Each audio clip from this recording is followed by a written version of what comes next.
Hi everyone, hope you are doing well from wherever you're watching this channel, depending on your time zone.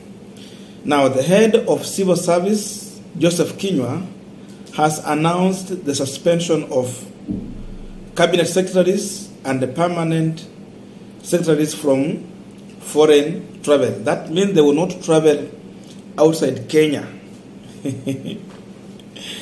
Actually, they can only travel if that travel has been approved by President William Samuel Ruto. So you can only travel with the knowledge of the president. Without that, there's no way Matiang'i and the entire team can get out of the country. And this, remember, it is happening as a transition process of moving from the fourth administration to the fifth administration. And there are a number of things that these CSs or PSs cannot do as of now. They have listed there, despite not traveling, the team that has been working with President Uhuru Kenyatta will continue working with the President William Ruto until when he will appoint his cabinet. Then they get sworn into the office, and at the time, the Uhuru regime will go home. So as of now, until they choose the team, they go through vetting in the parliament, then swear in, these people still have a job to do. But there are a number of things that this team will not do as of now, and we want to check into that. And then after that also, we just want to understand why these cabinet secretaries have been restricted from making foreign travel outside the country. And by the way, before we go deep into that, just a quick request. You might be watching this channel, but you're not subscribed. So my humble request, please consider subscribing so that another time, once we release a video like this one, you will always get notified. Again, to all our returning subscribers and anyone who drop comment, I must say thank you so much for your unconditional support. Again, I'm requesting you to give our video a thumbs up so that YouTube can recommend our videos to more viewers. Back to our discussion. Now, according to the instruction given to Kinyua by the incoming William Ruto's regime, is that CSs are not allowed to make an appointment of member of board, management, or state agency or corporations. Cabinet secretaries as authorized officers shall not cause or effect any ministerial redeployment or any new appointment in any ranking within ministries and the state department. Ministry, state department, and agencies are prevented from issuing any new policy pronouncement unless sanctioned by Ruto. So that means if Ruto is the one behind that deployment or anything, he's him who will give that order. The department and the ministerial are also not allowed to carry out any payment exceeding 50 million. Hawa watu walisema waliachiwa milioni 93.7. So now you are telling them not to issue any payment exceeding 50 million. Zinatoka wapi? Lot of lies there. So payment exceeding 50 million without prior approval and verification by the National Treasury.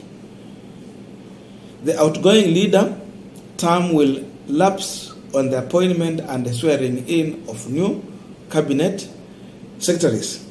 So it means these leaders are just here for stewardship, just to oversee what will happen, but they cannot make a major pronouncement or a major work in any ministry or anything. That means even the 50 million payment is on the matters of serious interest, maybe, is when they can do that. So it's just small things they can do here and there as they wait for William Ruto to have his team in the office.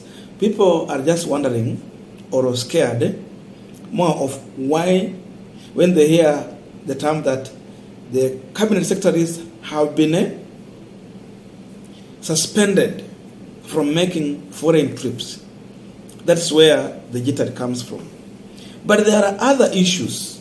Of course, the basic thing, the issue says that these CSs need to hand over their office to the incoming regime. So if you make a foreign trip and you don't come back, because kuna wale wanasema wanaogopa uongozi wa Ruto, because on how they connected themselves, there was name calling to every side, whether the Ruto side and the other side. So there is that fear that if someone will not come back to hand over. So these leaders, of course, need to hand over their office to the incoming regime to continue with the work.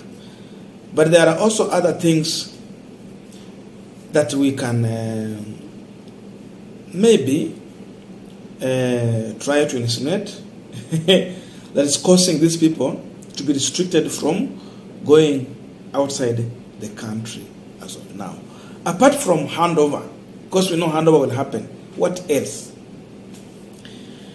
Remember, at one point, William Samoei Ruto was stopped from making a foreign trip to Uganda. By whose regime? Retired President Uhuru Kenyatta. And who was implementing the order?